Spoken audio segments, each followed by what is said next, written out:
ಪ್ರದೇಶ ಜಾತ್ಯತೀತ ಜನತಾದಳ ಕಾಂಗ್ರೆಸ್ನ ದುರಾಡಳಿತ ಪರಿಶಿಷ್ಟ ಜಾತಿ ಪಂಗಡಗಳ ಸರ್ಕಾರದಿಂದ ಬಂದಂತ ಹಣಗಳನ್ನ ದುರುಪಯೋಗಪಡಿಸಿಕೊಂಡು ಖರ್ಚು ವೆಚ್ಚಗಳಿಗೆ ಸರಬರಾಜು ಮಾಡಿದಂತ ಹಾಗೆ ಮಾಡೋ ಮಟ್ಟಕ್ಕೆ ನಿಂತ ಈ ಸಂದರ್ಭದಲ್ಲಿ ನಮ್ಮ ಜೆಡಿಎಸ್ನ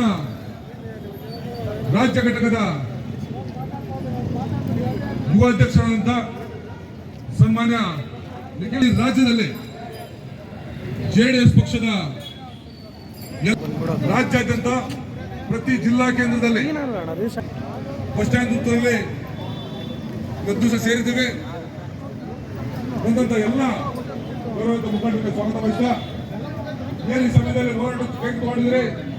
ಈ ದಿನ ರಾಜ್ಯದ 6.5 ಕೋಟಿ ಜನತೆಯ ಭವಿಷ್ಯನ ಗಾಳಿ ತೂರಿ ನೆಮ್ಮದಿಯ ಬದುಕು ಈ ದಿನ ಇವತ್ತು ನಡೆದಿದ್ರೆ ಏನೆಲ್ಲ ನಡೆದಿದ್ರೆ ಹೋರಾಟ ತೀವ್ರಗತಿಯಲ್ಲಿ ಆಗಬೇಕು. ನಿರ್ಲಕ್ಷ್ಯದಿಂದ ಜಿಲ್ಲಾಡಳಿತ ಕಾರ್ಯಗಳು ಕುಂಠಿತವಾಗಿರುವ ಸರ್ಕಾರಕ್ಕೆ, ಕೆಪಿಎಸ್ಸಿ ನೇಮಕಾತಿ ಇರುವ ಸರ್ಕಾರಕ್ಕೆ, ಜಿಲ್ಲೆಯಲ್ಲಿ ಕಾಂಗ್ರೆಸ್ ಜಗಳದಿಂದ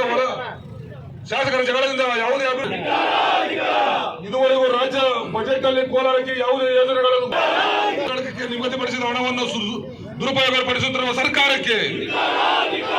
ಹಿಂದುಳಿದ ವರ್ಗಗಳಿಗೆ ಮೀಸಲಿಟ್ಟ ಹಣವನ್ನು ಲೂಟಿ ಮಾಡುತ್ತಿರುವ ಸರ್ಕಾರಕ್ಕೆ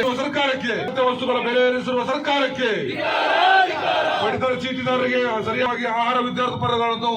ನೀಡಿದ ಸರ್ಕಾರಕ್ಕೆ, ರೈತರು ಬೆಳೆದ ರಾಗಿಯನ್ನು ಖರೀದಿ ಮಾಡದ ಅನ್ಯಾಯ ಮಾಡುತ್ತಿರುವ ಸರ್ಕಾರ, ಈ ಹಿಂದೆ ನೀಡುತ್ತಿದ್ದ ಅನುದಾನಗಳನ್ನು ಕಡಿತಗೊಳಿಸಿರೋಕೆ